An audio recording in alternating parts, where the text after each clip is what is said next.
No more Shama, Kama.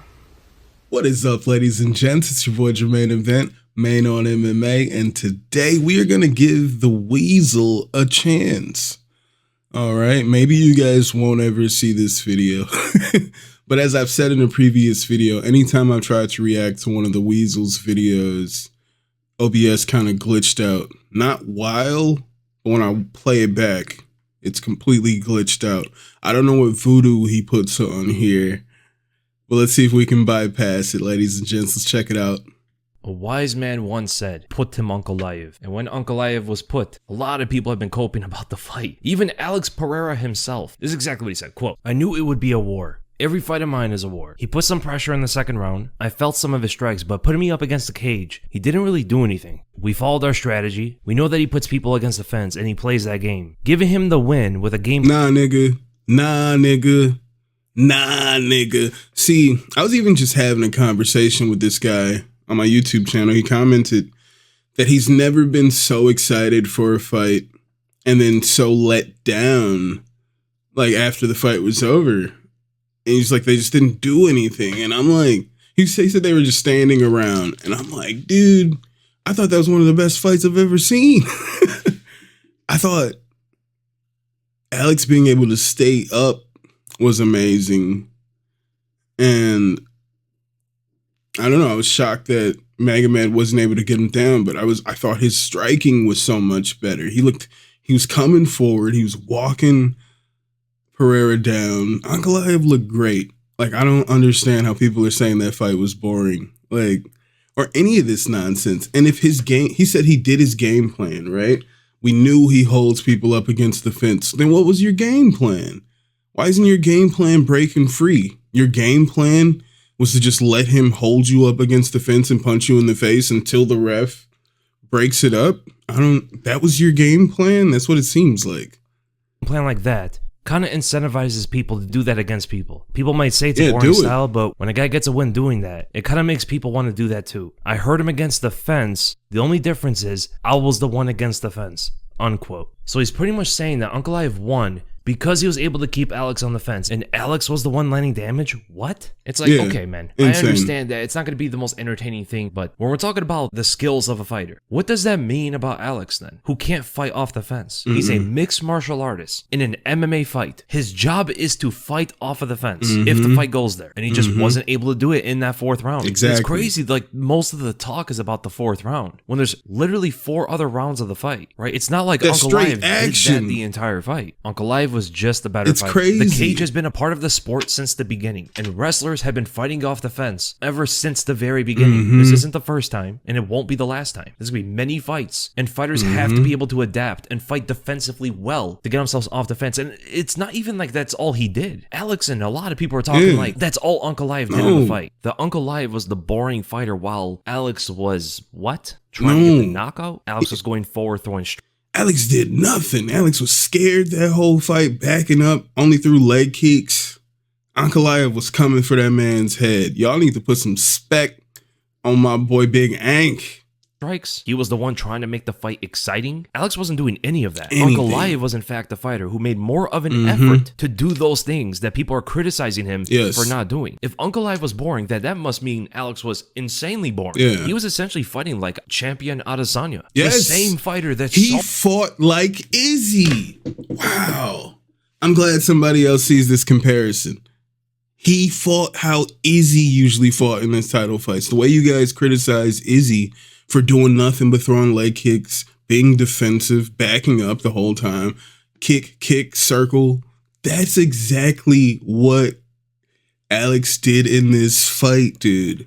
I didn't want to say it because I fucks with Izzy. That's my boy. I fucks with Izzy. But there we have it. He fought just like Adesanya for some reason. So many people criticize for the way that he fought, and he fought just like Adesanya did, but they're looking at Ankalaev as if he was the boring one. It's like, okay, Alex must be spending way too much time with Jamal Hill. Why is he making excuses? Brother, you switched into MMA knowing that you fight in the cage, and fighters have been using the fence ever since the very beginning. This is not a new concept of wrestlers pushing the other guy against the fence. Yeah, it's boring. It's almost never entertaining. But in the competition of a sport, it's what fighters are going to do, man. They've been doing it forever. And fighters are only getting better with using the fence as the sport evolves. Fighters should also be better defensively against the fence. Yeah. If Alex was moving forward in that fight, he would have never been on the fence. That's where footwork, control, all that sort of stuff comes into play. You can look at an example of Jose Aldo, right? Jose Aldo, 2 fights, he was kept on the fence. But earlier in his career, he actually had a knockout against a fighter who tried to do that. Chad Mendes, the first time they fought, Aldo defended against the fence, escaped the grip, kneed him in the face and knocked him out. The fence is part of the sport. There should be some drilling in the training room on defending against that. Alex is moving away from Ankalaev for most of the fight. Therefore, he's going to be closer to the fence. He shouldn't be moving away from him as much as he was. His kicking game plan worked against him as Ankalaev countered with his pressure. That allowed him to push up against the fence in the 4th round as easily as he did. If Alex wasn't moving back, he wouldn't be pushed up against the fence. But a lot of it is taking credit away from Ankalaev, right? The guy became the world champion. He's literally the best light heavyweight in the world. He deserves some kind of credit for that, right? And that's not even looking at the 2nd round where Ankalaev outstruck him and hurt him at the end of the round. To make it seem like all Ankalaev did was hold him against the fence is inaccurate. To Y'all be are fair, crazy. I think Ankalaev... Y'all niggas is racist against these Russian fighters, bro. Cause like, dude, when you look at these pictures, you don't have to watch the fight. You can clearly see the story. Ankalaev was all over this man. And y'all are like, he didn't do anything. He just held him for 1 round. There's 4 other rounds where he's on that ass. Was more exciting than Alex was in that fight. He was actually bringing the fight to Alex more than Alex bringing the fight to Ankalaev. Alex was moving away from Ankalaev, only throwing kicks. Ankalaev at least was digging him with left hands in moments. He stunned him at the end of the 2nd round. In some of those moments, with how hard he was throwing that left hand, there were openings for Alex to counter him, but he just didn't. If you ask yourself about the fight honestly, which of the 2 fighters was trying to get the knockout? It was Ankalaev. Which of the 2 was the aggressor? Ankalaev. Which was throwing more strikes? Ankalaev. 1 round of fence control is defining Ankalaev's performance, where he literally outstruck Alex for most of the fight. He went forward, stunned him with shots, and threw more power strikes. Now, it would be different if all he did was hold Alex against the fence. What do these people want?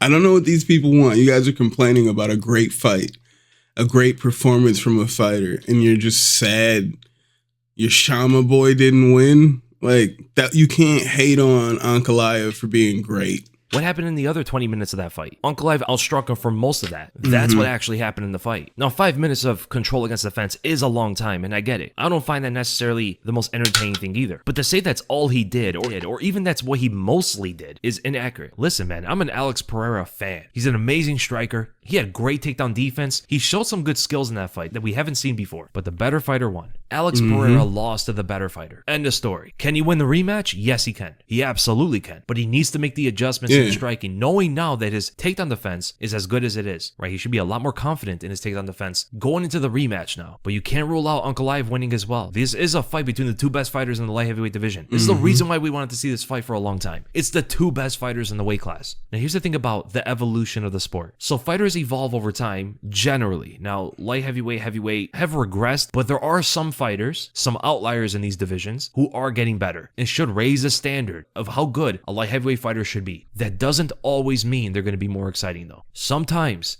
the sport evolving means it could get more boring. Look at Floyd Mayweather. The evolution of boxing created Floyd Mayweather, one of the greatest of all time, but also not the most exciting to watch, unless you're really into the skills and techniques of a fight. If you're in it for knockouts and some crazy performance and stuff like that, the evolution of the sport does not mean the fighters are going to be more exciting. The evolution of the sport can mean fighters holding the other guy against the fence more, wrestling better on the ground, better top position, top control, better defense instead of offense. But the thing is, whenever the sport gets more boring, the sport is going to continuously evolve. And the fighters who have to counter that and get ahead of that boring style, the fighters after are most likely going to be more exciting because they're going to be countering a lot of that defense, countering a lot of the fence control and wall installing and all that sort of stuff. Maybe what Jose Aldo did against Chad Mendes, right? The sport has been very exciting in the COVID era. Knockouts all over the place, finishes, crazy striking. That is now being countered with this wrestling controlling style, which might reign over the sport for a long time until that gets countered by maybe something more exciting. The sport is always going through phases.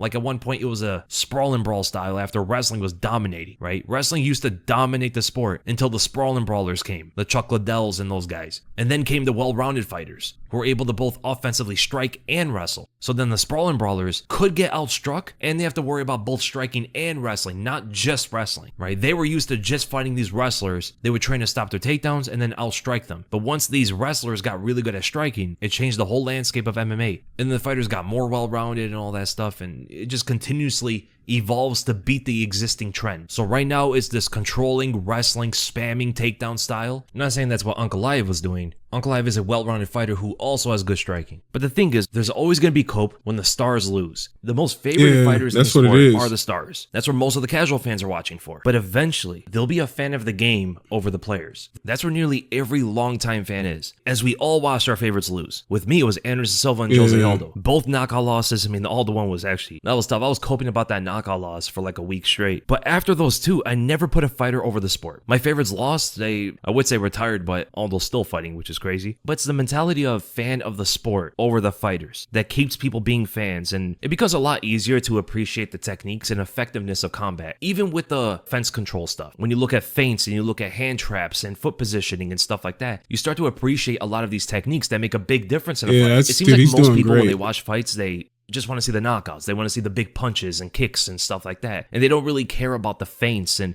the actual things that are allowing for those strikes to land. You should care about what you're watching. Oh my God. Like for an example, a lot of people were asking, why was Alex fighting so hesitant? Like, why wasn't he going forward and throwing punches? Completely missing all of Ankalaev's feints the entire fight. I mean, he was feinting literally from the second round to the fifth. Hand trapping, outside foot position, all that sort of stuff. Like all the things that deterred Alex from moving forward. It's hard to move forward on Ankalaev when he's constantly making Alex guess with the feints and the footwork and all that sort of stuff. Those kind of techniques completely changes how a fight happens. But it seems like for some reason, less people are appreciative of these techniques. Nah, he looks great in there, man. Fighting is not just throwing your limbs and getting a knockout, right? That's bar brawling. That's what the lowest level of fighters do. But once you reach the UFC, especially at a championship level, even in the light heavyweight division, which a lot of people, as do I, don't think it's like the most skilled weight class, but even in this division, at the highest level, these subtle techniques like feinting and foot positioning and stuff like that make a worlds of a difference of how a fight happens. Like, we could say, oh, Alex should have just went forward and throw punches and risk getting knocked out or taken down. There's a reason why he didn't. It's exactly what Ankalaev was waiting for. There were a few times throughout that fight where Alex did move forward and Ankalaev took an angle and ready to counterpunch him or lowered his levels slightly, ready to shoot a takedown. A lot of people seem to forget that Ankalaev is a counter striker. He's not a lead fighter unless he has to be. He didn't even use the best of his skill set to beat Alex Pereira, which is the craziest part of that. So that's my rant about the Alex Pereira Magomed Ankalaev fight. Essentially, like, my final thoughts of it. Seeing Alex say that all Ankalaev did was hold him on the fence and fighters shouldn't be able to win like that. He didn't. He won one round because of it. But also, if you are good enough of a fighter, you shouldn't be stuck on the fence, right? And that pains me to say because Jose Aldo lost fights like that. But it's the truth, man. My favorite fighter lost 2 fights because of that. 2 fights. But to be unbiased, hey, man, how come that doesn't happen to a lot of these other high-level, a lot of these other world-class fighters, man? But yeah, I just saw a lot of people coping with the fight, and I just had to talk about it. I'm like, dude, there's no way. Did we all see the same fight? I mean, Alex was in there, and he's saying the same thing, too. Like, it doesn't make any sense. They lost to the better guy. There's nothing else about it, right? So now it's Big Onk time. Hopefully Big Onk is an active champion, fights multiple times a year. Shout out to TheWeasle. Hopefully that works, man. Great analysis, breakdown, the feints, the foot positioning, the hand trapping. Like, dude, Big Onk was doing so much. All right, Ankalaev was all over this, man. Why was he hesitant? Because he was fighting the real deal. All right. Big Onk looked great in there. And if you motherfuckers are saying he didn't do anything, you're a hater. That's just it. You're a hater. Big Onk went in there and did the goddamn job and knew. And he'll beat your boy a second time. That's where I'm at. But let me know what you guys think in the comments. Thank you guys for being here again. Hit that like, hit that subscribe, and I'll see you guys soon.